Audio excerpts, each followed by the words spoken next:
monsieur Diallo, directeur école Bala hande to ndendin no woni Sissoko. Mi salmina aussi inspecteur Sira coordinatrice Tostan o e kala délégation gimmiɗo ɗo ari ɗo mi sikki iya aussi ne ɗo walla inspecteur si aussi ne ɗo eɗen bismom ɗo e Bala eɗen bismo aussi kala gimmiɗo ɗo e 3 communes woni Komoti Gumbayel arɓe ɗo tawtude hande oɗo ñalawma joom wuro Bala notable uji Bala rewɓe Bala mawɓe Bala cukalel kala bawɗo arde koɗo e koddide ne wiye bisimilla mum hande e journée hande o on jii wona maire addani en rendude hande to école ɗo hande enen wonɓe ɗo ɓe kala gonɗo ko woni ɗo ko Allah e école ko ɗum waɗi hande ndenditɗen ɗo e école o wona gratuit kono noon bisimilla mon ñalawma hande o ko ñalawma baɗɗo importance mino Amadou Ba en tant que maire de Bala min de mi waɗi mesuré à juste valeur journée hande o par ce que journée o fandare makko mi waɗi ɗum analyser mi yi nafoore mun par ce que faati koye affaire sukaɓe hande kala ko mbawɗen wonde cukalel eɗen gandi ko toon fof mahete ko gila e cukako mahete neɗɗo so mawni tan o wiyama ko neɗɗo andu cukako makko rewi normal kono hande ñalawma o ne waɗi importance Tostan noon ko ONG mo gandanɗa min miɗo wowi wiide ko bénéfice commune mo Bala par ce que Tostan hande temmoɓe gaddi o min jiirumiɓe ɓe mbayi comme no docteur ni par ce que ɓe mbi won philosophe goto wino neɗɗo so jibinama omo jibdine e gandal ha yona ko no huutirto ngal ɗon gandal waɗantamo janggo neɗɗo ƴoƴƴo walla puyɗo kono Tostan ari ɗoftude sukaɓe men no ɓe mbawi waɗirde ha gandal mabɓe wona gandal ngal gandanɗa janggo ɓe kutorto tawa gartam ɓolam wonata hen kono jarama Tostan so ɗum ɓenni kala garɗo ɗo ñaganama Allah no arduno ni e nduɗo lowru korka yallah walla ɗum hutira noon e dow jaam e cellal on calminama on juurama yallah hokku en ñalde jaam merci beaucoup. Chère population de Bala, chère population de Komoti et de Gumbayel, mbiɗen salmina mon onon fof e inde mon e yettode mon. Les chefs de quartier aussi wuri mbiɗa salminma no fewi mbiɗa salmina onon fof parce que mbiɗa salmina aussi délégation Tostan fof son jii hande min gari gay woni lewru korka woni dimanche c'est parce que aussi journée wona dañi importance maire haali ɗum somin kalata sukaɓe ko wawi wonde fof min goppat parce que min mbawa dañde ko ɓuuri sukaɓe c'est pas possible min mbawa dañde ko ɓuuri sukaɓe eyyi ɗum ɗay kon chaque fois somin kala affaire sukaɓe so woni lewru korka so woni dimanche ko wawi wonde fof min gonat gay min haala hen min daro hen par ce que ko sukaɓe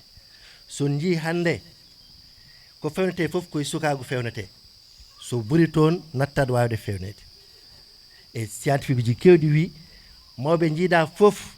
wayi no ganduɗa welani yimɓeɓe taw fewjaka no guila ndo woni suka soko sa fewji guila ndo woni suka tan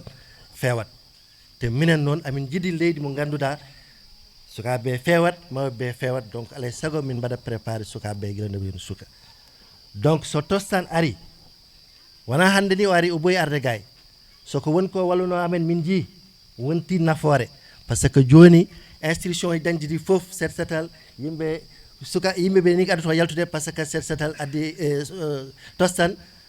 findiniɓe haalde e mabɓe ha ɗum ɗo minen joni ni min noddata ni ko kamɓe jaltata pratiquement kamɓe jaltata hay guureji dewdi ɗi fof joni ni ɓe faɗani chaque samedi du premier mois mais chaque semaine ɓe jaltat ɓe mbaɗa set setal ha guureji amen fof joni laabi e ɗum ko Tostan walli men hen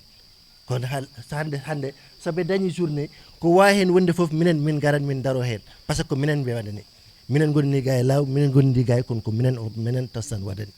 joni Tostan on jarama so ɗum ɓenni ɓe gari e sukaɓe amen ɓe mbi yomin ne yomin eɓene jangina sukaɓe men eɓe jangina ni wona ni sukaɓe ɓe ɓe jangata ɓe jangina nomin jangi nomin gonirte sukaɓe nomin nehirte sukaɓe gila ni haɗa ɓe ji avant ni la naissance c'est avant la naissance c'est bien possible no wawi wonde par ce que so jii neɗɗo so woni reedu yummakko dillat eyyi sa wi nden mi haaldata e makko mi watta e makko haydara so jibinama aussi somo waye saɗa funtamo nen o jabotakoma donc aɗa wawi haalde e makko n'importe quelle étape par ce que mbiɗa haala e yesso IF ko scientifique omo andi définition être vivant. Un être vivant, c'est un être qui naît, qui se nourrit, qui grandit et qui meurt. Être wawi wonde fof noon gona neɗɗo mballa gona e tourno wiyete numéro 1 walla mi pulaar he les plantes lekki ko wawi hen fomti fof fewjete sa fewjani fewata wuri boosina andi ɗum ɗon guesa makko fewjata ha laaɓa pour daña hunde donc ko wawi hen wonde fof fewjete guila ndo woni sukagu guila ndo woni fudaki n'est ce pas donc hande so tostan ari walli men nomin nehirta sukaɓe nomin jangguirta sukaɓe minen ɓe mbawa min addande ko ɓuuri ɗum ɗon hande koɓe gaddani min ko ɓe mbawa min addande ko ɓuuri ɗum ɗon donc vraiment hande ñalawma hande o amin dañanno ñalawma de mais soko pour dañde ñalawma baɗo ñalawma oɗo ni mi sikkani taw no weeɓi par ce que minen ko sukaɓe amen tan min dañi neɗɗo ne yiiɗi hoore makko ɓe mbiyata l'homme est égoïste soko neɗɗo mo jiiɗa fof bii ko ɓurantamo hoore makko kono hande soɓe gari eɓe ballamin e sukaɓe amen eɓe mbiya min yomin jaggude sukaɓe amen kono hande ñalawma hande o minen fof min foti hen fawde darde mo ganduɗa ala hay hunde woppe gare gayi fof woppe gare gayi pour sukaɓeɓe par ce que sukaɓeɓe tan min dañi min ɓawa dañde ko ɓuuri sukaɓeɓe hande ko goppuɗa fof aɗa yiiloyo nokku goɗɗo c'est pour addande sukaɓe ma soko so neɗɗo ari wallima hande pour sukaɓe ma a arat pour sukaɓe ma donc hande o ñalawma o do vraiment amin belti hen ɗum tahi ko dimanche ko lewru korka min nimi holani korka mi jiɗani e moon soko haalay saago mi ara par ce que ko sukaɓeɓe tan woni somin joɗinoma gay ha tajgol bennini mi jooɗoto par ce que hande ko sukaɓeɓe jari ɗum eyyi min uddita yewtere nde ha boya seeɗa après inchallah somin mbat clôturé min tottira recommandation et vraiment hollude moon amin welti hen no fewi boom on jarama Allah jarama. Merci beaucoup. Auzubillahi mina shaytani rajim. Bismillahirrahmanirrahim. Ginnaaw bu ma sante yàlla julli ci yonente bi sallallahu alayhi wa sallam sant sama waajur yi tàmbalee nuyoo bi ki sous-préfet de Bala jëmale nuyoo bi ki monsieur le maire ki inspecteur de la formation de Goudiri madame la responsable départementale de l'action sociale les directeurs d'école ici présents, les guides religieux ici présents, avec l'ensemble des participants aujourd'hui qui ont pris part à cette cérémonie au niveau de Bala. Di gërëm di sant aussi sama équipe mooy Imam Siradio Dia, inspecteur si Maguette Simbing et l'ensemble de l'équipe technique sur le terrain, les superviseurs et les facilitateurs. De leur dire un grand merci. Aujourd'hui, l'objectif de la rencontre d'aujourd'hui, c'est pour permettre aux communautés aussi de s'engager en faveur de l'éducation non violente, que ce soit au niveau de la communauté, au niveau de l'école, parce que cela permettra le bon développement du cerveau de l'enfant, et aussi débloquer aussi la réussite de l'enfant, et aussi prôner pour l'éducation à la manière du prophète, en utilisant les méthodes alternatives de discipline, ils bannissent toutes sortes de violences envers les enfants. Di gërëm di sant aussi les 20 communautés ñoo xam ne ñoo gën a bénéficiaire expérimentation bi au niveau de Tamba, mais on n'est pas allé seul parce que boo xoolee on avait eu un atelier de 2 jours avec les guides religieux au niveau de Tamba pour partager avec eux les méthodes de discipline non violente à la manière du prophète. Et au sortir de ces activités, les guides font un plan d'action chaque mois et on appuie les plans d'action pour aller sensibiliser au niveau des communautés sur l'éducation non violente à la manière du prophète. Nous avons fait aussi un atelier avec les enseignants parce que le suivi scolaire est une partie intégrante du projet. Donc avec les enseignants aussi, nous travaillons d'arrache-pied au niveau des communautés pour encourager les parents à suivre leurs enfants, à aller s'enquérir de la situation de leurs enfants, des difficultés qu'ils rencontrent, afin de permettre aux enfants de réussir en temps réel. Et aussi, nous travaillons avec les chefs de village et l'ensemble des autres membres de la société civile, tous ensemble pour aller vers la promotion des droits de l'enfant, qui est une problématique qui nous tient à cœur, parce que nous savons que les pépinières sont nos futurs remplaçants demain. Donc nous devons se donner la main pour au moins travailler dans la promotion des droits de l'enfant pour une meilleure réussite à l'école et en temps réel. L'enfant peut réussir, mais il peut ne pas réussir en temps réel. Mais nous avons vu que, au niveau, scientifiquement, qu'un enfant peut passer le bac à 14 ans. Donc, pour passer le bac à 14 ans, il y a les préalables à faire. Et dans ça, si la violence sévit dans ça, ça bloque aussi la réussite de l'enfance au niveau scolaire. Donc, programme B, ce qu'on implore, le programme tire vers sa fin. Parce que le programme B est le 31 mars. Mais moi, je me suis dit que le programme reste au niveau des communautés. Les problèmes que nous avons dans la communauté, la pérennisation pose problème. C'est pour facilitateurs yi demain, superviseurs yi demain. C'est comme le programme s'arrête là. Alors qu'on a mis les livres à disposition. On a mis 11 livres, je crois, à disposition, traduits en langue pulaar. Il y a 9 livres traduits en langue pulaar. Il y a le lièvre, le vélo dawa, Mbabakouti. Ce sont des livres qui participent à l'éveil de conscience de l'enfant. Donc, il y a le livre de vocabulaire. Actuellement, les langues, on est en train d'expérimenter les langues au niveau des écoles. Te lool amna mana alphabétisation bu ngeen am livre vocabulaire bobu. Livre bobu les enseignants d'utiliser au niveau de l'école. Donc, les parents peuvent aider les enfants à l'école même avec ce livre-là pour être performants dans les classes linguistiques. Nous encourageons les guides religieux à continuer la sensibilisation. Qui baptême ni sensibiliser sur le droit de l'enfant, surtout l'obtention des extraits de naissance. Xalé bu amul extrait day melni xalé bu ñu fraudé, amul ndey amul bay.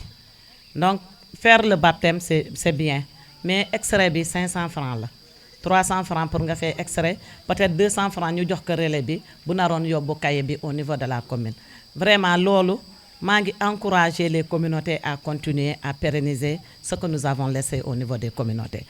Les DSR aussi, on a les dispensateurs de soins relais qui devaient continuer les visites à domicile. Eux aussi, on les encourage à continuer les visites à domicile. Comme je dis, le programme est là. Le programme n'est pas fini. C'est le contrat des agents qui sont là, qui sont terminés pour aller implémenter le programme ailleurs. Parce que beaucoup de communautés ont besoin du programme. On ne peut pas rester dans une communauté plus de 3 ans. Donc aussi, j'encourage aussi les enseignants. Ils sont en train de faire un grand travail. Mais je les encourage à accompagner davantage les parents. Parce que aussi, au niveau de la communauté, si les parents ne s'intéressent pas à l'école, aux enseignants seuls, ils ne peuvent pas tout faire, ce n'est pas possible. Donc chacun de nous a une partition à jouer. Le parent a sa part de responsabilité, l'enseignant a sa part de responsabilité. Et on voit que l'enseignant joue pleinement sa part de responsabilité. Peut-être le parent amul jot, warna def li, warna def la, on comprend. Mais il faut que nous comprenions qu'à partir de 50 ans, on ne peut plus faire ce qu'on peut faire à 30 ans. Donc il faut préparer nos enfants. Nous sommes relais. Là où on ne peut plus se prendre en charge, ce sont ces enfants qui sont bien éduqués, qui ont eu une bonne éducation, qui ont réussi, nous nous soutenir pour nous continuer de dundu, de tog, de faire l'eau. On voit des gens mendier, des vieux qui ont 60 ans, 70 ans, ils mendient. C'est parce qu'ils n'ont pas préparé la relève. C'est pourquoi jusqu'à présent, ils sont en train de mendier. Et ça, je demande solennellement aux parents de prendre soin des enfants. Un enfant doit avoir vraiment ce contentement de discuter avec son parent. Mais nous avons constaté que xalé dañoy ragal seni papa. Xalé bu ragalé papam, day dem outi papa fenen. Té légui papa bu muy outi fenen, est-ce que day don papa bu baax? Est-ce que koku dina ko digal ay conseils yi baax? C'est pourquoi c'est important que le parent soit vraiment un modérateur dans sa maison. Il joue avec ses enfants, il danse avec ses enfants, il court dans toute la maison avec les enfants, au moins pour permettre aux enfants de venir vers eux, de discuter. Mais ce que nous constatons, nous en tant que parents, nous faisons. Si nous sommes le matin, nous sommes les enfants, on n'a même pas le temps. Donc, ce que nous voulons, si nous avons des outils, en général, nous ne Il faut que nous fassions attention. Les enfants, il faut qu'on les canalise dans la maison. On ait le temps de discuter avec eux, nous accompagner les, coacher les, dalal les, mettre les en confiance pour leur réussite. Parce que c'est les CT qui doivent pérenniser les activités que nous laissons derrière nous. Je veux remercier aussi, il nous a beaucoup accompagnés, il a beaucoup soutenu le projet. Vraiment, mention spéciale. Des centres de Guéram aussi, le sous-préfet Mbaïsi. Depuis QED 2019, on chemine avec lui. Même événement communautaire, des gens qui bureau m'ont assisté. Donc vraiment, merci beaucoup à l'autorité aussi. Vous transmettez aussi nos remerciements au sous-préfet. Donc de remercier IF, parce qu'aujourd'hui c'est un dimanche. Même activité que nous défendons au niveau de Tamba, jusqu'à la fin de la journée. De remercier aussi, vraiment, de la ñaan aussi, de soutenir la pérennisation dans le cadre du suivi scolaire. Parce que vous êtes la personne la mieux placée pour soutenir les activités. De remercier Madame Wan. Elle est toujours avec nous. Cette année, elle n'a pas pu participer à toutes les activités. Mais Fibe Gumbayel, Bebalamboulou, Bekomoti, top dans le cadre des activités de la pérennisation de l'abandon de l'excision. Merci beaucoup, Madame Wad. Du centre de consultant, si Radio a été recruté par Tostan, il a un contrat à Tostan pour appuyer, accompagner le projet, pour nous expliquer comment le prophète a voulu que nous éduquions nos enfants. Tout de suite, de tarder de la parole. Inspecteur si aussi a été recruté, il a un contrat à Tostan, c'est pour appuyer dans le cadre du suivi scolaire, sensibiliser, accompagner pour le cadre du suivi scolaire. Di santé di gërëm sama soldats yi maga yi ñuy nekk les facilitateurs qui sont là. Ñi ñoy le poumon de Tostan. Ñi ñoy def liggéey lo xamné résultat bi dañ koy jaay. Vraiment mention spéciale à vous. Di gërëm di sant les superviseurs ñoo xamné chaque jour ils sont à pied, ils sont à moto. Ñeneen ñi di daanu, ñeneen ñi feebar ci yoon bi, mais chaque jour ils le font avec plaisir. Di leen gërëm di leen sant. Di sant Maguette mooy sama assistante gaffe moo xam ne fu ma dem rek mu mag topp. Sans oublier notre grand patron qui est Simbine le chauffeur. Parce que s'il n'est pas là, nous ne serons pas là. Merci beaucoup aux communautés. Jaajëf, merci. Ko Zakaria Diallo to Bala S. Jangumi ɗum ɗo koye jungo newnowam biyeteɗo Ramtoulaye Ba to Bala S. Jojjande e rende e kala mbaɗi museki ene wondi en nafoje noon ɓe ɓooyi haalde ɗum ɗo mais miɗo wawi on haalande nafoje ɗum ko nafata ko. Jojjande e rende e kala mbaɗi museki ne wondi en nafoore ene haɗa cukalel ngel fawede museki ene walla mo ƴaftagol ngandi makko e rende cellal makko. Teddingol ngol ko wasde fiide sukaɓeɓe wasde wadde ɓe museki wasde yennude ɓe e ko wayno ganilo en ha kaddugal. So tawi woni jojjande nde ɗum ɗo fof teddinama haalten ko haala rengol ngol no ñaayogol ngol. Jojjande nde so ñaayama ñaayogol ngol ko fiide sukaɓeɓe yennude ɓe wadde ɓe museki kañum e wadde ɓe ko wayno kaddugal en. Won noon to teddina won to teddinaka. Jojjande nde so ñaayama watten ko magoji kirjindoji jewte beele wawen tintinde hohoɓe dina hohoɓe laamu tawtinenen hohoɓe aada. Calminaɗi ɗi kaadi ɗo en mbaɗi fofof e junggo gardiɗo liggey Tostan ƴettuɗo min waɗi min sara mum Mam Sira jettinana min dendagal hohoɓe jooɗiɓe ɗo ɓe en calmini almaneɓe hono am ɓe ganduɗa ƴetti konngudi mumen e golle mumen fof batti ɗum e juuɗam yo Allah yoptu on moƴƴere en gollidi ha heddima hankadine golle ɗe ene jetto ɗo programme o ene wayno oɗo banggue programme needi sukaɓe taw ko gollal ngal islam Sayyidina Muhammad sallallahu alayhi wa sallama jangini en ko ɗum wonnoɗen e hutodirde hakkudeji men en golli hen golle pattam lami en golli hen ko yooɗi en pindini hen ɓesnguli men taw ko e bangal islam nalaɗo Muhammad salawatu rabbi wa salamuhu alayhi nde wonno Allah koko moƴƴanimo ko Allah nehimo o wi addabani rabbi fa ahsana ta'dibi ko ɗo konngol mbatten hen haqqille ko Allah nehimi moƴƴini nedam fewnimi moƴƴinanimi koye ndi nedi noon ɗum woni ko jaɓɓuɗen ko ndin jiɗɗen ne ɓesguuli men neho e majjum ɓesguuli men noon wawa nehade ha feewa taw en wondi e majjere o haɗani ɗon o wiyen allimu awladakum yen janggin sukaɓe men jangginen ɓesguuli men ñamminen ɓe laɓɓinen ɓe haɓe laaɓa l'islam ne hokki ene hokki mo kala haqqe tengti noon e cukalel haqqe mo l'islam hokki ɗum o ala fof ɓurɗo ngel heɓde sa ƴeewi nelaɗo mouhammad ene jooɗi e batu ñamde adda o hokka walla ko yarete o yari jungo makko ñaamo ko seydina aboubacre heedi ɗon jungo nano kay ko seydina aboubacre heedimo ɗon jungo ñaamo cukalel heedimo ɗon o wi cukalel aboubacre de woni ga aɗa andimo o yaha ko an noon kan dumi e hokkude ɗum jangguini en saɗa waɗa hunde gonɗo jungo ma ñaamo ko on handi e waɗanede o yari omo yiɗi hokkude aboubacre kono ko cukalel ngel handi hen il fallait que o ñaago cukalel ngel ha jaɓa cukalel ngel wimo ya mouhammad hokkam haqqam ha timma sallllahu alayhi wa sallam nelaɗo itti hokki cukalel ngel yari ɗum noon ko fayida cukalel ɓeydoɗen hokkudeɓe haqqe mabɓe jangginen ɓe mbasen woppude eɓe puuya e beddaji ene adda basal ene adda rafi ene adda wonde neɗɗo bonnoyowo janggo yana e leydi mum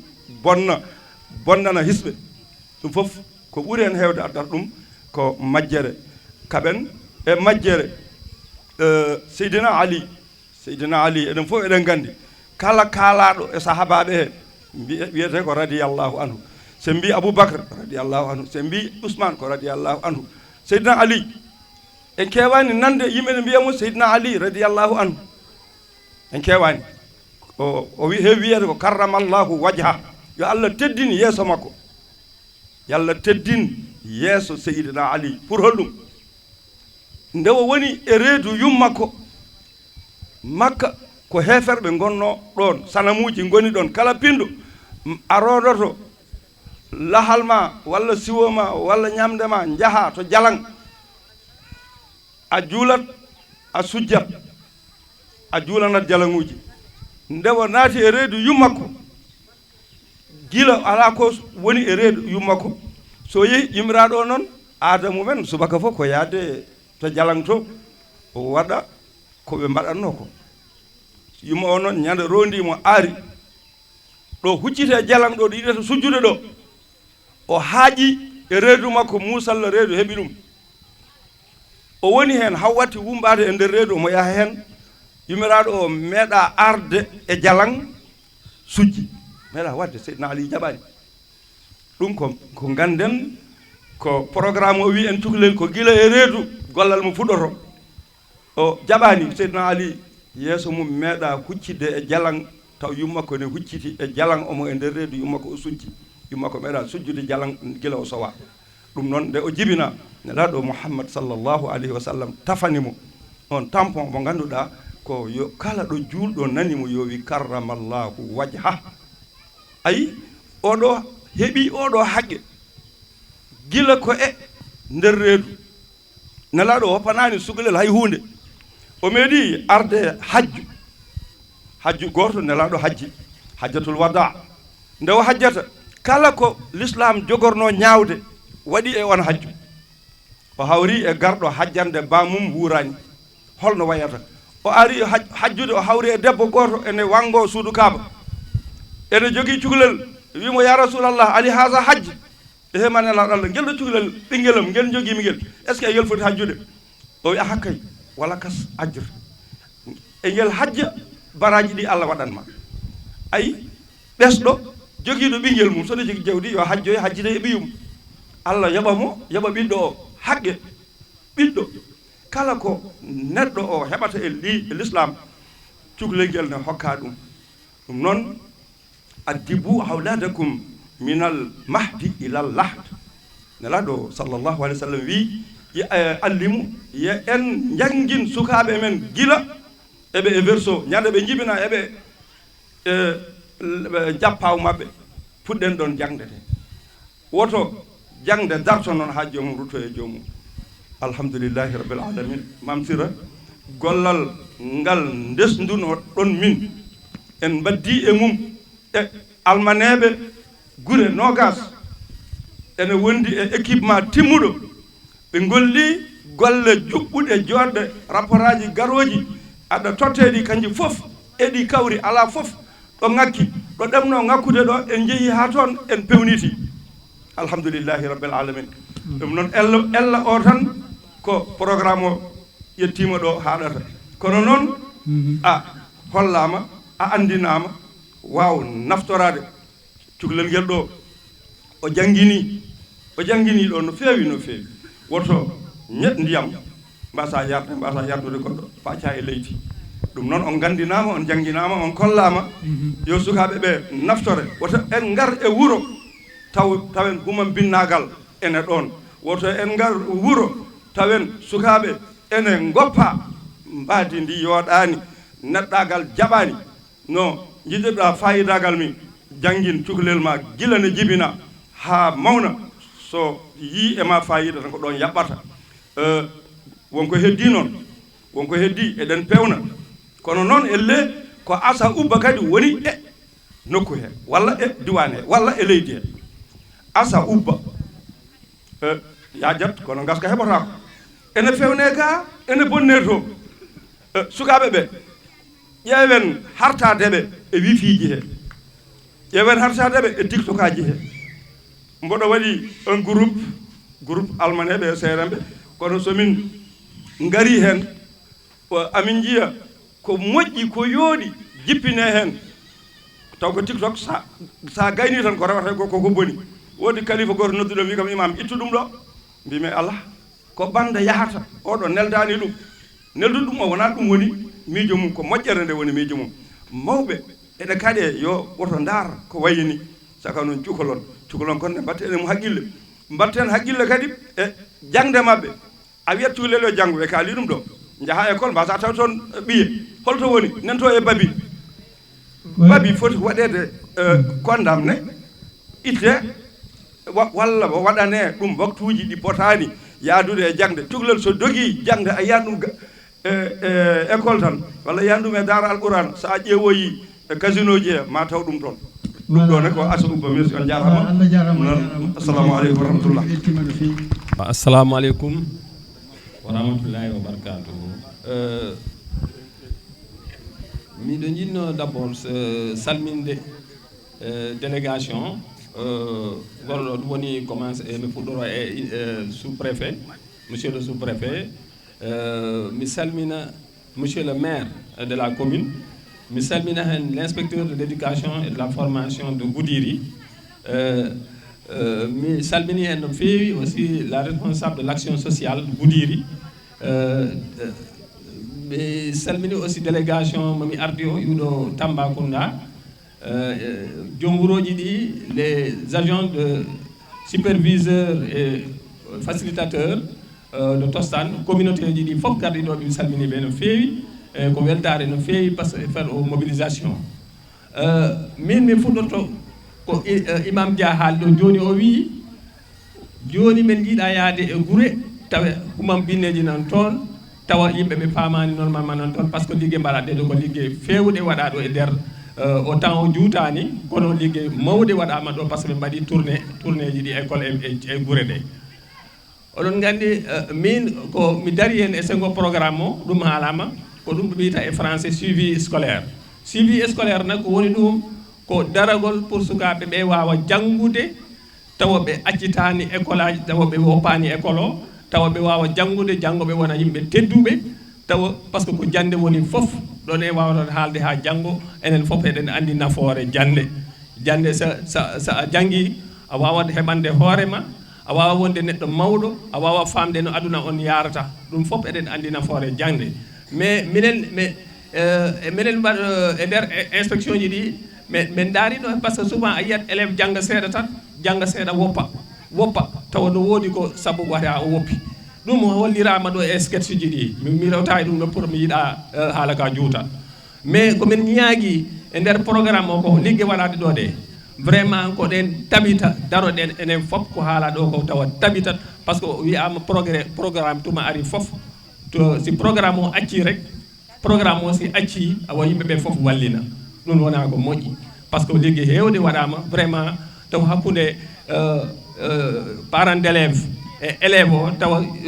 parent d'élève wawa wadde yaade école faama e élève o ɗo jangguirta hakkude makko e maître école o enseignant o tawa o wawat famde hono élève o jangguirta est ce que élève o no yaaha école a wawat yiide école élève wawat iwa galle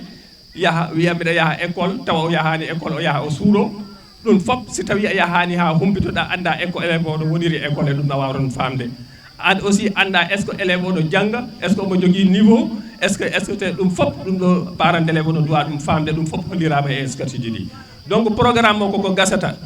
hollirama nafoore jande hollirama aussi parent d'élève no wawro nattinde wadde daranade sukaɓe ɓe pour ɓe wawa janggude pour ɓe wawa naggodirde kamɓe e enseignant ɓe ko ɗum mi yinno min ko on aspect jinnomi wadde intervenir pour vraiment mi ñaago parent d'élève ɓe e enseignant ɓe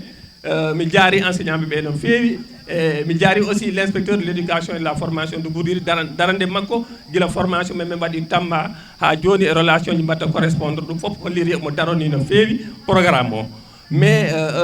affaire o ɗo comme ko ɓe wiyama programme koko gasi daroɗen tawa programme o tawa wona ko gasata ko woni gasa e sengo ɗum ɗo programme o mais gasa tawa gasata tawa e sengo darande enen fof tawa programme o inchallah tawa suivi scolaire en koko dari résultat ji ɗi no woodi ko ɗum jinomi hen haalde vraiment wassalamu on jarama merci on jarama. Monsieur le sous-préfet, monsieur le maire, messieurs le chef du village, mesdames, messieurs les chefs de services départementaux, messieurs les délégués de quartier, chefs de village, enseignants, superviseurs de Tostan, autorités religieuses et coutumières, honorables invités, chers enfants. En ce moment de célébration de la journée de la femme, le comité départemental de la protection des enfants de Goudiri se sent très honoré à participer à la journée de mobilisation pour l'adoption des pratiques positives en faveur du développement de l'intelligence de l'enfant en ce dimanche 9 mars 2025.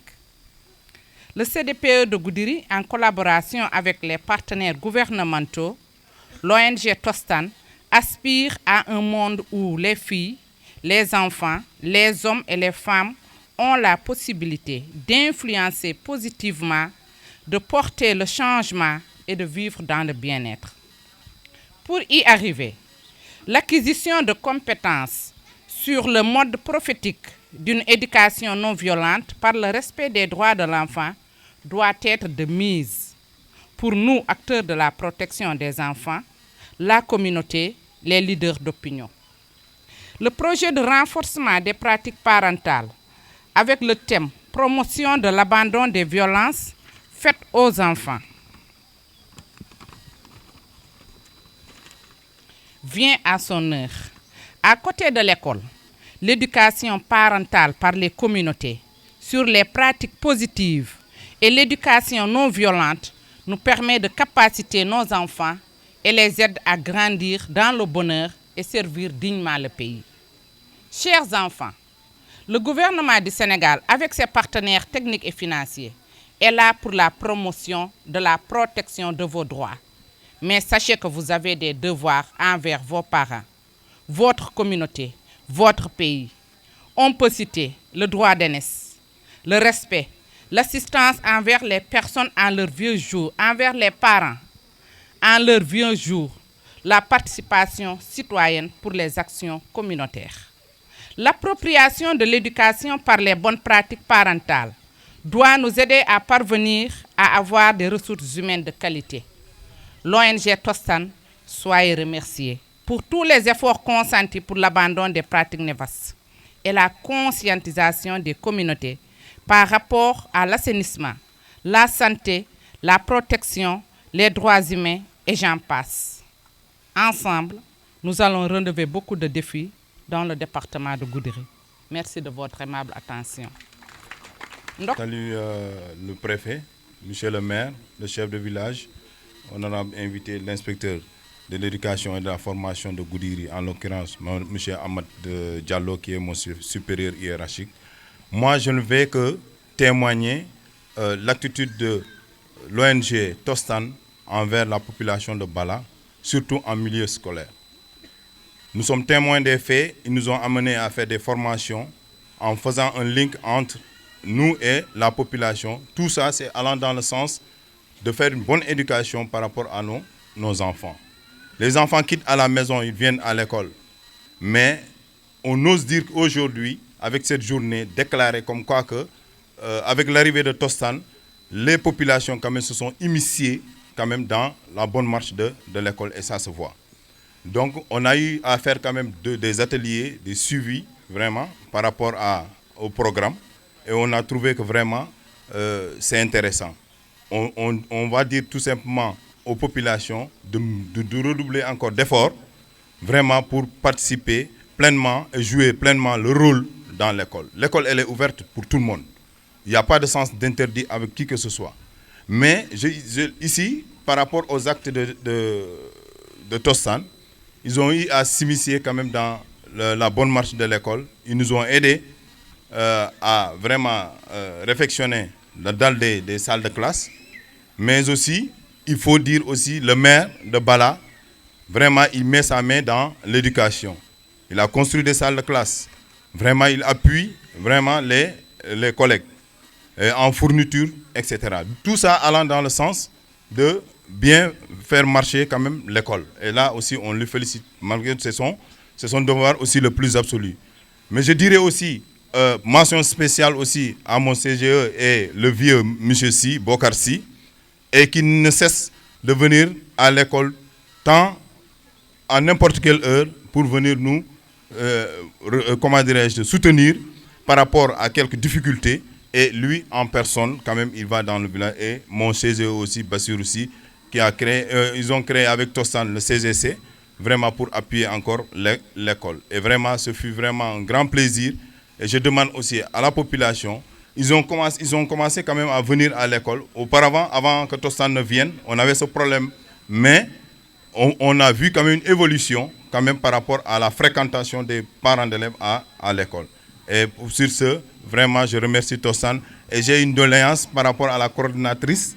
que le projet, nous sommes peut-être à la fin du projet, on ne baisse pas les bras, mais on voudrait quand même nous accompagner jusqu'à la fin de l'année au moins. Merci beaucoup. Monsieur le sous-préfet,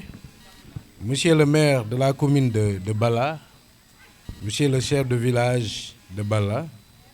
madame la coordonnatrice de Tostan,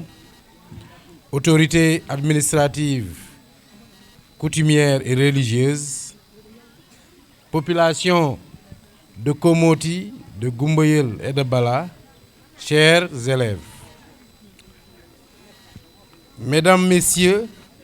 il est aujourd'hui largement reconnu que les premières années de la vie d'un enfant sont déterminantes pour son développement futur. En tant que parents, éducateurs, professionnels de la petite enfance et membres de la société, nous avons une responsabilité commune, celle d'offrir aux enfants un environnement bienveillant, sécurisant et propice à leur épanouissement. Adopter des pratiques positives dans l'éducation et l'accompagnement des enfants, c'est leur permettre de grandir dans un cadre où le respect, l'encouragement et l'écoute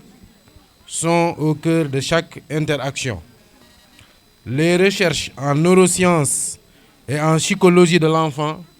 montrent que l'affection, la communication bienveillante et la valorisation des efforts favorisent l'estime de soi, la confiance et le développement des compétences sociales. Mais qu'entendons-nous par pratique positive? Il s'agit avant tout d'une approche éducative basée sur la compréhension et le respect des besoins de l'enfant. Et ceci passe D'abord, par l'écoute active et la communication bienveillante. Il faut prendre le temps d'écouter un enfant, de valider ses émotions et de l'accompagner dans la gestion de celles-ci. Ceci est essentiel pour son équilibre émotionnel. Mais il faut également une éducation sans violence, bannir toutes les punitions corporelles et les humiliations au profit des méthodes qui encouragent l'enfant à comprendre ses erreurs et à apprendre de celles-ci. Il faudrait également qu'il y ait un renforcement positif. Plutôt que de sanctionner les comportements indésirables, il s'agit d'encourager et de valoriser les comportements positifs pour renforcer leur répétition. Il faudrait également un cadre sécurisant et structurant.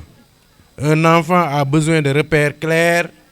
et des règles adaptées à son âge pour se sentir en sécurité et évoluer sereinement. Et enfin, il faut un accompagnement vers l'autonomie, favoriser la prise d'initiative et l'apprentissage par expérience permet aux enfants de développer leur confiance en eux et leur capacité d'adaptation. Pourquoi tout cela est si important? Un enfant qui grandit dans un environnement où il se sent compris, aimé et encouragé développe non seulement une bonne santé mentale et émotionnelle, mais aussi de meilleures compétences relationnelles et une plus grande résilience face aux défis de la vie. De plus, en cultivant les interactions bienveillantes dès l'enfance, nous contribuons à bâtir une société plus respectueuse et harmonieuse.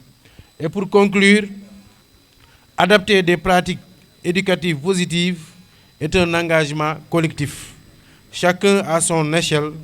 peut faire une différence en offrant aux enfants un cadre où ils se sentent écoutés, aimés et encouragés à devenir des adultes épanouis et responsables. Faisons de l'éducation bienveillante une priorité pour le bien-être de nos enfants et l'avenir de notre société. Je vous remercie.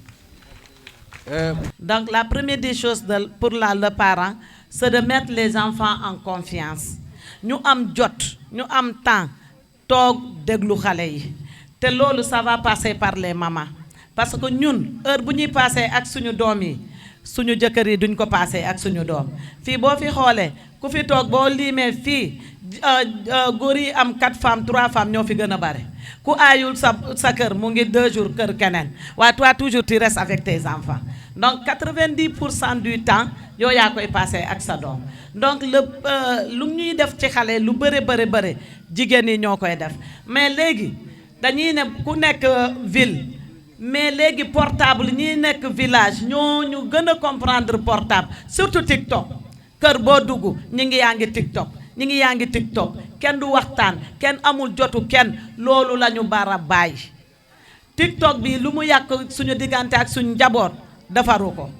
prenez le temps bu ngeen am ki TikTok ngeen def ko ki xale yi bu ñu weesoo loolu nit mënoo am doom du mois d'octobre au mois de juin doo xam kan moo koy jàngal xamoon ndax xale bi mu ngi def école buissonnière mooy est-ce que bu jógee kër ga est-ce que mu ngi dem école est-ce que du dem école jógee kër ga mu dem toog quelque part ba midi jot 13h mu ànd ak morom mu ñëpp si loolu tamit jar na vérifier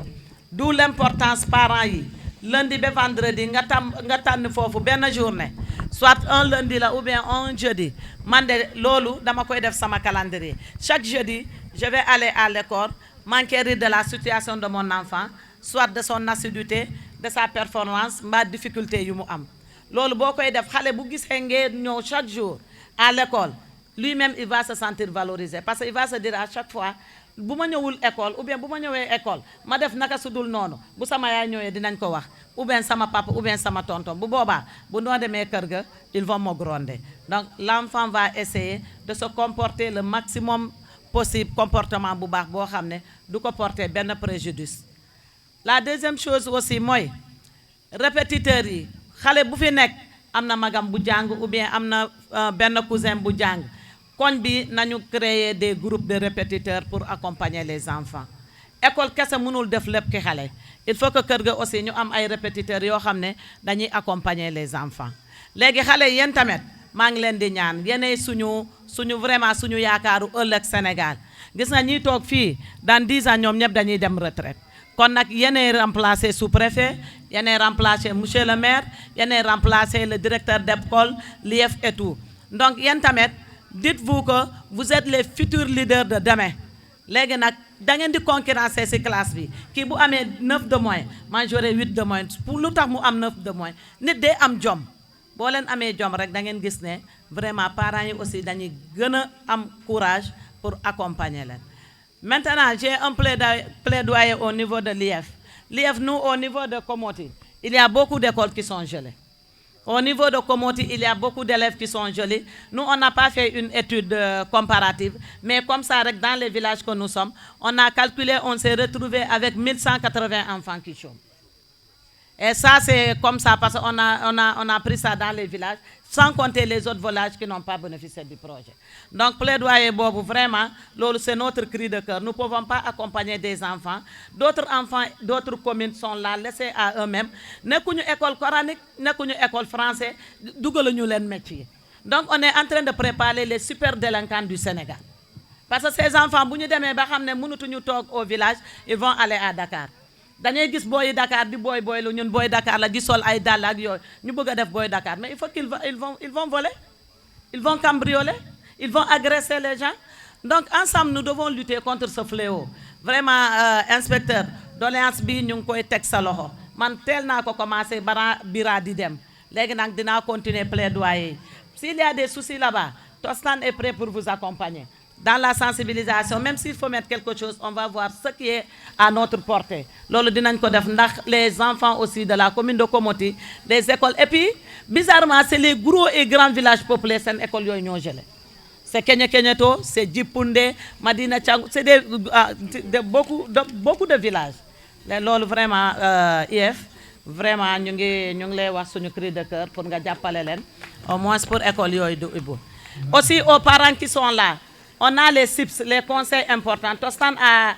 élaboré un document qu'on appelle conseil important pour les parents. Il y a 69 séances dans ces 64 dans ces CIPS. Donc ces CIPS-là, ça permet aux parents de voir comment je vais accompagner mon enfant, qu'est-ce que je dois lui dire, comment je vais interagir avec lui, comment je vais l'écouter, comment je vais l'encourager. Tes livres, tous les maisons, les livres sont partagés dans toutes les maisons. Donc ces livres-là aussi, ce n'est pas pour les mettre à la maison. Des fois, dans mes démissions, mais fait que broncherie, mais fait que ni didier broncherie, du up fourneau, du up. Alors qu'on a injecté des millions pour faire les CIPS et les livres pour vous amener. Donc c'est beaucoup d'argent. Vraiment, on vous encourage à lire ces livres pour vos enfants.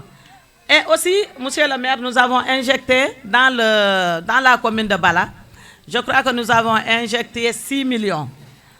De francs CFA pour accompagner la résilience économique des femmes. Te Khalis Bobu aussi, monsieur le maire, Saloho lañ ko tegoon, parce que qui était là, c'est Yatasay, qui avait signé, comme l'État c'est une continuité, on t'a donné toutes les informations. Et jusqu'à présent, nous avons parce que pérennisation, on doit quitter pour voir afin de faire une évaluation d'impact. Tant que nous sommes là, on ne peut pas faire une évaluation d'impact. Après 5 ans, il te demande de fournir le document d'évaluation d'impact. Et pour ça, il faut qu'on se retourne une année ou bien 2 années pour revenir faire l'évaluation d'impact. C'est aussi accompagnement, suivi aussi. Vraiment, monsieur le maire, nous sommes vraiment suivi. Il y a aussi les FAD qui sont à hauteur de 5 millions, parce que chaque village a 500 000. Ils étaient 9 villages, donc ils ont 4 500 000, hormis les 6 millions qui ont été injectés. Donc au total, on se retrouve avec 9 500 000 pour la commune de Bala. Vraiment, la commune de Bala, en entrant à Bala, on doit voir l'impact de ces financements. Mais c'est comme on ne voit rien. Donc, monsieur le maire, je vous exhorte à accompagner les femmes dans le cadre des formations, des renforcements de capacités et aussi les fonds que l'État alloue aux femmes. Je crois qu'ils ne sont pas informés. Mais comme ils ont des relais au niveau de chaque village, vraiment que la mairie prend l'engagement. Ça, vous font ignorer. Nous avons les relais, comme ça les relais vont partager l'information et les femmes aussi vont postuler pour bénéficier de ces fonds. Sinon, di gërëm ñep di sant ñep di gërëm sous-préfet, gërëm le maire Fatmata Lief, le directeur, vraiment directeur, merci beaucoup de nous avoir permis d'organiser au niveau de l'école et de mettre toutes les dispositions nécessaires pour que l'activité se passe dans de très bonnes conditions. Merci aussi aux DJ qui se sont déplacés. Voilà, les eaux et forêts aussi, Khadija me rappelle les eaux et forêts. Je vous rappelle qu'il n'y avait pas d'eau, mais hier toute la journée, ils ont fait 4 passages. De remercier l'ICP. ICP bi di ko remercier bu baax a baax vraiment ku ma fi limul maa ngi gërëm ñëpp journalistes yi la télévision Alkouma Ansoumana qui est notre partenaire depuis 2010 vraiment mention spéciale à vous di sant di gërëm ñëpp vraiment di souhaiter à tout un chacun un bon retour. hande noon ko sukaɓe renndinomin Ngaye soko minen fof min janggi hen minen fof wona sukaɓe mawɓe minen fof min janggi hen hade mbiɗa tottide recommandation nane no imam jetti parole vraiment imam amin mbaɗma remercier no fewi boom par ce que sa haali minen mamin suus haalde par ce que minen fof komin julɓe sa ari mbiyamin ni nelaɗo nehirtuno ni diina wi kon minen mamin daro hen min gonira hen par ce que somin waɗi fof ɗum aussi ko yettere mon kono a jarama no fewi a jarama vraiment tossan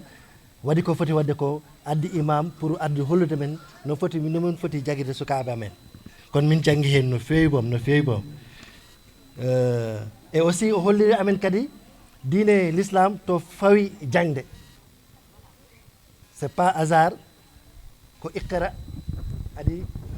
wonde adi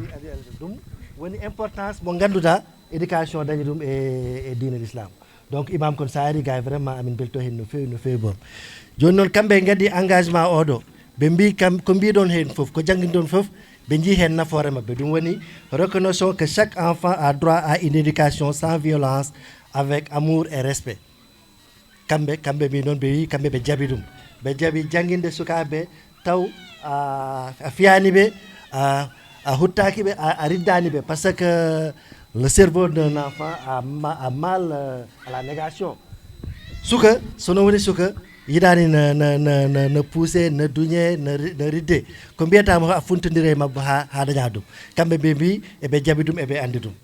n'est ce pas inspecteur Diallo aussi jangguini min mi sikkatno ni sa woni aɗa loota sukaɓe ma aɗa labbira sukaɓe ma ɓe mbiyata a suusa joom suudu ma soko inspecteur Diallo holli min waɗa hulde joom suudu ma ko nere n'est ce pas Diallo inspecteur Diallo c'est ça joni o jangguide min ɗum vraiment min gandano ɗum joni wuuri Bossy sa yeehi an woni représentant worɓeɓe wi worɓeɓe ñande foof yoɓe ballu suka yoɓe wallodire rewɓeɓe e sukaɓeɓe par ce que ɗum aussi no nafa sukaɓeɓe n'est ce pas joni ɓe mbi kadi eyyi nane sukaɓeɓe aussi jangguine men ko sukaɓe foof foti janggude sukaɓe foof gorko e debbo a yii délégation tostan no fotata foof mawnam inspecteur si nan hen imam nan hen soko ko ndey sira ardiɓe ndey sira woni coordinatrice ko debbo anani on jii madame won ko haali ga ko foof ko debbo so janggano watta ɗum docteur men o ko debbo ICP nan gay ko debbo département amen o foof ardiɗo o ko debbo ko jeegi gom wiyete so ari gay minen foof min jippoto min gona less kanko wona dow ko debbo donc jangde wona debbo wona gorko foof ko nafoore donc sukaɓe holli min ɗum ɗon vraiment amin belti hen monsieur le maire ɓe mbi éducation a waɗi hen ko heewi c'est vrai min mbiɗa wawi ɗum wadde confirmé par ce que mbiɗani hen aɗa andi sa jetti ko timmi jangguinoɓe 15 aɗa yoɓaɓe a waɗi a maahi classe a waɗi n'est ce pas joni komin ñagotoɓon extrait de naissance uji ɗiɗo ballamin hen weeɓa an joom wuuro imam ñande jaaɗon inde foof so inde nde tottirama ballan min daña kayitaji juddu extrait ɗum ɓe ñaagui moon ɓeyda hen ko mbaɗanoɗa ko par ce que aɗani waɗa par ce que aɗa andi nafoore jangde aɗani hen soko amin ñaago ɓeyda hen ɗum ɗon madame won kadi neli kam wi kam vraiment koɓe mbaɗata e sukaɓeɓe soɓe jibina eɓe waɗa soko wiyete mutilation génitale ɗum moƴƴani wo baɗannode ɗum fof yon goppu mi sikki ɗum wo paama gila tostan ari gay ha joni no waɗa hen soko mbiɗa siftoro ɗum kanko haalno ɗum wejitno ɗum haalde yomi haalanmo ɗum mbimo elle ɗum natti wonde gay par ce que gila tostan ari ha gay ɗum ittama ɗum joni natti waɗede ɓe mbi kadi eyyi woni les bonnes pratiques parentales soko wona yummirade tan fotinede babiraɗo fotinede minen foof min foti jettude temps men min totta sukaɓeɓe somin waɗi ɗum ko nafoore amen wonata kamɓe foof ɓe mbi ɓe jaaɓi joni engagement e din ɗon foof ɓe signi ɗum ɓe totti kam ɗum mbiɗa ñaago noon moni foof engagement wona ko famdi monsieur Sissoko an woni zone Balaw engagement wona ko famdi kamɓe totti kam ɗum joni mbaɗen feere moni foof waɗa ko foti wadde ko moni foof waɗa ko foti wadde ko on jangguinama onon rewɓe on jangguinama ɓe kolli mon no foti jogirde sukaɓeɓe aussi je pense que imam wona imam ni ko IF haalni min wi kadi onon ne mballe worɓeɓe eɓe mbawa jooɗade e galle he son tampini worɓeɓe ɓe mbawata jooɗade e galle he soɓe jooɗaki e galle he ɓe mbawa wonnude e sukaɓeɓe wolle ɓe onon on gallino wallirteɓe worɓeɓe son balliɓe tan maɓe jooɗo e galle he mon funtidira e mabɓe jogoɗon sukaɓe noon min onon tan kaldete par ce que onon woni avenir o haali ɗum joni dans quelque temps minen min nattat wonde gay ko onon wonta gay somin jetti ɗum ɗo foof min mbaɗi ɗum pour onon pour janggo e jaam onon jogoto leydi ndi min jiiɗa janggo woɗɓe no aranno jogonomon leydi ndi par ce que onon on janggani on mbawani on mbaɗani oɗon mbawi no fewi hande président gardiɗo amen o jibinaka Dakar o jibinaka Ndar o jibinaka koye ladde o jibina hande kanko ardi e ko wi ko foof minen ɗum min mbatta kono onon mbawi wonde toon son jaaɓi tan oɗon mbawi wonde toon on mbaɗat toon par ce que Zakira an noon mi halfini sukaɓeɓe foof ko wiya gay ko mbaɗe feere ha somin garti gay min tawa onon vraiment sukaɓe jangguɓe so mawɓe gandani ganduɗon ɓe par ce que ɗum woni nafoore par ce que suka na nafa so suka janggi ha andi ha mawni ha timmi nafat so nafi tan foftinto mawɓe par ce que wonko ɓe mbiyata ɓe mbiye somin suka so woni sukaɓe ko negol gol batta différence ɓurdo wawde nede suka tan suka ɓurda en dañde neeri tan on dadat suka goɗɗo o soɓe jeehi noon ha ɓe goni mawɓe seeɗa alay saago daña rewɓe moƴƴo rewɓe moƴƴo mi wiyani debbo moƴƴo rewɓe moƴƴo so rewɓe ma moƴƴi jaggi sukaɓe an a timmat son jeehi noon ha woni mawɓe noon so sukaɓe mawni ɓurdo hen nafde foof ɓurdo dañnoɗo hen éducation tan nafat mon onon foof o jagga mon ɗum tahi minen foof foti hen jaggude pour ɗum waɗe comme que haalama ha foof laaɓi joni pratiquement haalnoɓe foof haali ko haalɓe foof mi yiiɗa jaggude mon ha nangue ɓuura wulde Mame Sira amin jettuma min lay remercier Tostan n'est-ce pas vraiment li ngeen fi def gis nañ ko dañ leen di assurer ne continuité dana am pérennisation dana am li ngeen fi def ñun danañ ci taxaw fexe ba lépp lu fi nekkoon lu nga fi amoon day yokk mais du wàññeeku wax naa ko maire te je sais que quelqu'un koo xam ne la ku bëgg développement la ku bëgg éducation la te loolu du ci bannir parce que à chaque fois bu population bi soxlaa da ciy taxaw c'est vrai que loolu tax mu nekk fii mais da ciy taxaw ak amour waaw bëri na exemple lu ñu mën a jël suñ fi doon jël exemple yooyu duñ fi nekk kon dama leen di assurer ne bu ngeen demee bu ngeen ñëwaatee fii tamit lépp lu ngeen fi amoon comme engagement nit ñi dañ ci taxaw jàpp ko ba mu set ñu ngi gërëm ñëpp di sant ñëpp di wax avant ñuy clôturer ñu jox imam comme que ba ñuy commencé moo ñaanoon ñu commencé ko ci bismillahi rahmaani rahim ñu joxaat ko mu ñaan ñi jógee feneen ñibbisiwaat ci jàmm ak salaam fekk seen njaboot ci jàmm ak salaam ba lii nii aussi buñ koy gisaat ñun ñëpp ñu am ci jàmm ak salaam loolu laa amoon lu ñu doon wax jërë ngeen jëf تفتح لنا بها أبواب الرضا والتيسير وتغلق بها عنا أبواب الشر والتعسير وتكون لنا بها وليا ونصيرا أنت ولينا ومولانا فنعم المولى ونعم النصير نصر من الله وفتح قريب سبحان ربك رب العزة عما يصفون وسلام على المرسلين والحمد لله رب العالمين.